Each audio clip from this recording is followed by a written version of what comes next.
Hi hello welcome to KV.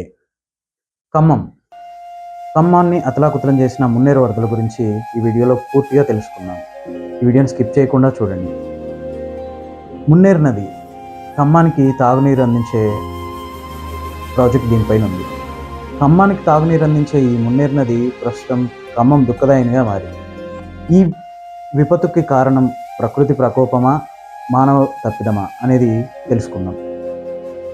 Munneru నది మహబూబాబాద్ పట్టణం పక్కన ఒక చిన్న వాగుగా ప్రారంభమై ఖమ్మం సరిహద్దుల్లో ఆకేరు అనే వాగుతో కలిసి బయ్యారం చెరువు నుంచి వచ్చే అలుగుని కలుపుకొని ఒక పెద్ద నదిగా, ఒక మోస్తరు నదిగా మారి ఖమ్మం జిల్లాలోకి ప్రవేశిస్తుంది.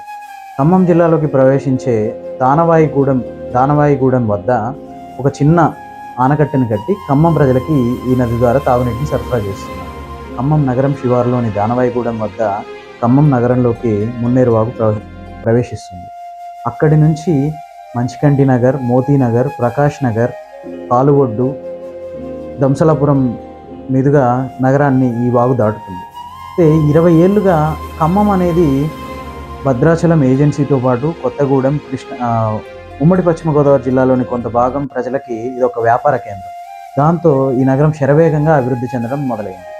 ఈ అభివృద్ధి చెందుతున్న క్రమంలో టువర్డ్స్ హైదరాబాద్ అంటే మున్నేరు వాగు వైపు ఖమ్మం నగరం విస్తరించడం మొదలుపెట్టింది. ఈ క్రమంలో మున్నేరు బఫర్ జోన్లోకి ఆక్రమణలు చొచ్చుకెళ్ళాయి. ఈ వ్యవహారం మొదలై దాదాపు 20 సంవత్సరాలు అవుతుంది. 20 సంవత్సరాల క్రితం అంటే 2005, 2006 ఆ ప్రాంతంలో ప్రభుత్వమే నిబంధనలు ఉల్లంఘించి మున్నేరు బఫర్ జోన్లో ఒక సాంఘిక సంక్షేమ శాఖ గురుకుల కళాశాలని బిల్డింగ్ని కట్టింది. దాంతోపాటు రాజశేఖర రెడ్డి ప్రభుత్వ హయాంలో రాజీవ్ స్వగృహ అపార్ట్మెంట్లని మున్నేరు బఫర్ జోన్లో నిర్మించారు. ప్రభుత్వమే చట్టం ఉల్లంఘనలకు పాల్పడడంతో మిగతా ప్రైవేటు వ్యక్తులు బఫర్ జోన్లో పట్టా భూములున్న వ్యవసాయదారులు భూముల్ని లేఅవుట్లుగా మార్చి ప్లాట్లు చేసి అమ్ముకోవడం మొదలుపెట్టారు. ఇటీవల సంభవించిన వరదల్లో ఈ సాంఘిక సంక్షేమ గురుకుల కళాశాల రాజీవ్ స్వగృహ అపార్ట్మెంట్లో దాదాపు 2 అంతస్తుల వరకు వరద ప్రవహించింది. సో దీన్ని బట్టి అక్కడ పరిస్థితిని అర్థం చేసుకోవచ్చు మనం. ఈ ఆక్రమణలు ప్రభుత్వంతో మొదలై ప్రైవేటు వ్యక్తుల చేతుల్లోకి వెళ్ళి దాదాపు వాగుకి 2 వైపులా నదీ గర్భంలోకి ఆక్రమణలు చొచ్చుకొచ్చాయి. గత సంవత్సరం కూడా మున్నేరుకు ఓ మోస్తరు వరద రావడంతో చిన్న ఈ ఆక్రమణల్లోకి వరద పోటెత్తింది. దీంతో రాబోయే విపత్తుని గమనించిన అప్పటి బీఆర్ఎస్ సర్కారు మున్నేరు నది ఖమ్మం నగరంలోకి ప్రవేశించే ప్రాంతం నుంచి నగరం నుంచి ఎగ్జిట్ అయ్యే వరకు వాగుకు 2 వైపులా 30 అడుగుల ఎత్తైన కాంక్రీట్ కరకట్టల్ని నిర్మించాలనే ఉద్దేశంతో నిధులు మంజూరు చేసి టెండర్లు పిలిచి పనులు మొదలుపెట్టింది. ఆ పనులు మొదలుపెట్టే సమయానికి ఎన్నికల కోడ్ రావడంతో పనులు ఆపేయాల్సి వచ్చింది. తర్వాత వచ్చిన ప్రభుత్వం ఆ పనుల్ని కొనసాగించకుండా ఆ టెండర్ని రద్దు చేసేసి మళ్ళీ టెండర్లు పిలిచి కొత్తగా ప్రతిపాదనలు సిద్ధం చేసి మళ్ళీ టెండర్లు పిలిచి నిధులు మంజూరు చేసి 9 నెలలు కాలయాపన చేసి ఈలోపు వరదలు ఖమ్మం నగరాన్ని ముంచెత్తి నామరూపాలు లేకుండా చేశాయి. దాదాపు ఖమ్మం నగరంలో 60% ఈ వరదల వల్ల ఎఫెక్ట్ అయిందంటే మీరు పరిస్థితిని అర్థం చేసుకోవచ్చు. ఈ ఖమ్మం వరదల ఎపిసోడ్ మొత్తంలో మనం గమనిస్తే ప్రభుత్వం అటు వరద హెచ్చరికలు జారీ చేయడంలోనూ వరద తర్వాత నష్ట నివారణ చర్యలు చేపట్టడంలోనూ పూర్తిగా విఫలమైందనే విషయం స్పష్టంగా అర్థమవుతుంది. వరదకి 3 రోజుల ముందు నుంచే వాతావరణ శాఖ హెచ్చరికలు జారీ చేస్తుంది. డోర్నకల్, మహబూబాబాద్, వరంగల్ జిల్లాల్లో తీవ్రమైన వర్షపాతం నమోదు కాబోతుందన్నది ఈ హెచ్చరికల సారాంశం. దీనివల్ల ఈ నదులు ఉగ్రరూపం దాల్చి ప్రవహిస్తాయన్న విషయం అక్కడి అధికారులకి, ప్రభుత్వానికి తెలుసు. అయినా కూడా ఆ మున్నేరు పరివాహక ప్రాంతంలో ఎటువంటి హెచ్చరికలు జారీ చేయలేదు.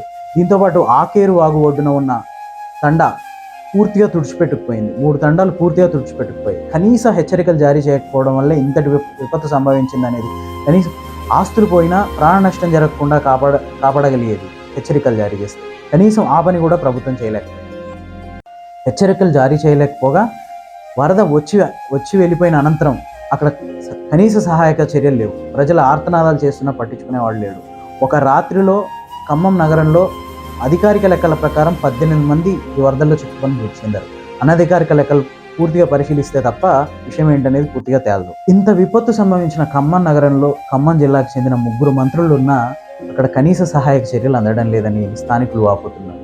వారు సహాయక చర్యలు చేయకపోగా చేయడానికి వచ్చిన వాళ్ళ మీద రాళ్లదాడులు పాల్పడుతూ ఒక ఒక విధమైన ఉద్రిక్త పరిస్థితిని అక్కడ కల్పిస్తూ ప్రజల్ని భయభ్రాంతులకు గురి చేస్తున్నారు.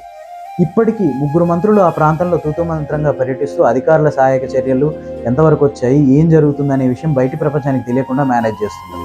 మన ముఖ్యమంత్రి పక్క రాష్ట్ర ప్రభుత్వం ఏపీ ప్రభుత్వం విజయవాడ వరదల్లో 24 గంటలు ప్రజల మధ్యలో ఉంటూ అక్కడ ముఖ్యమంత్రి సహాయం చేస్తుంటే, ఇక్కడ మన ముఖ్యమంత్రి 2 రోజులు తూతూ మంత్రంగా అక్కడ పర్యటించేసి హైదరాబాద్కు వచ్చేసి ఆయన రెగ్యులర్ కార్యక్రమాల్లో మునిగిపోయాడు. పక్క రాష్ట్రంలో 128 బృందాల విపత్తు నిర్వాహక బృందాలు వచ్చి అక్కడ సేవలు అందిస్తుంటే మన రాష్ట్రానికి ఎన్ని బృందాలు వచ్చినాయనే విషయం కూడా పట్టించుకునే నాదులు లేకుండా పోయాడు. మంత్రులు 3 మంత్రులు, ముఖ్యమంత్రి, అధికార యంత్రాంగం అక్కడ ఏం జరుగుతుందనే విషయం అసలు తెలియట్లేదు. ఈ పరిస్థితి ఇంత అగమ్య గోచరంగా ఉండగా మరోవైపు ఖమ్మం నగరానికి వరద ముప్పు ఉందని వాతావరణ శాఖ హెచ్చరికలు జారీ చేసింది.